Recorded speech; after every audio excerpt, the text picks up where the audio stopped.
অঘ্রাণে শীতের রাতে নিষ্ঠুর শিশিরাঘাতে পদ্মগুলি গিয়াছে মরিয়া।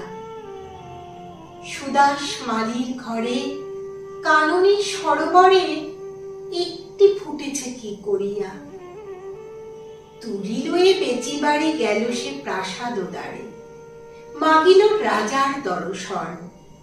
হেনকালে হেরি ফুল আনন্দে পুলকাকুল পথিক কহিল একজন, অকালের পদ্ম তব, আমি এটি কিনি লব, কত মূল্য লইবে ইহার।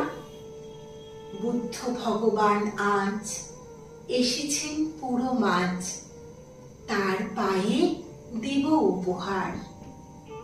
মালি কহে, এক মাসা স্বর্ণ পাব মনে আশা, পথিক চাহিল তাহা দিতে।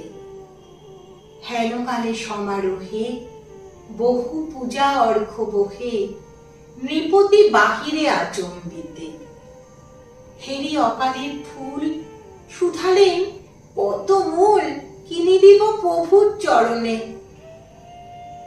মালি কহে, হে রাজন, স্বর্ণ মাসা দিয়ে পণ কিনেছেন এই মহাশয়।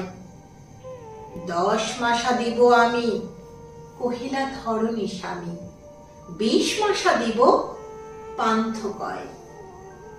দোহে কহে, দেহ দেহ, হার নাহি মানে কেহ, মূল্য বেড়ে ওঠে ক্রমাগত।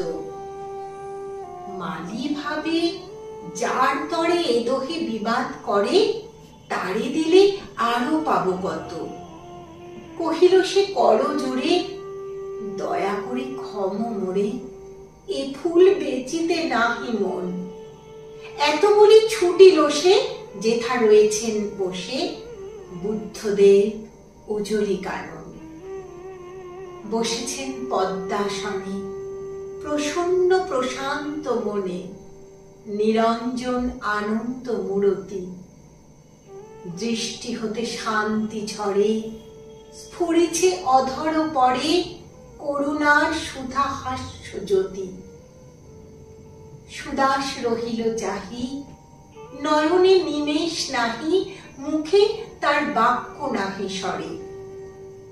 সহসা ভূতলে পড়ি, পদ্মটি রাখিল ধরি, প্রভুর চরণ পদ্ম পরে।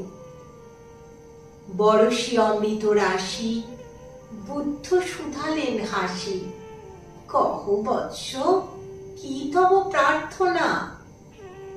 ব্যাকুল সুদাস কহে, প্রভু আর কিছু নহে, চরণের ধুলি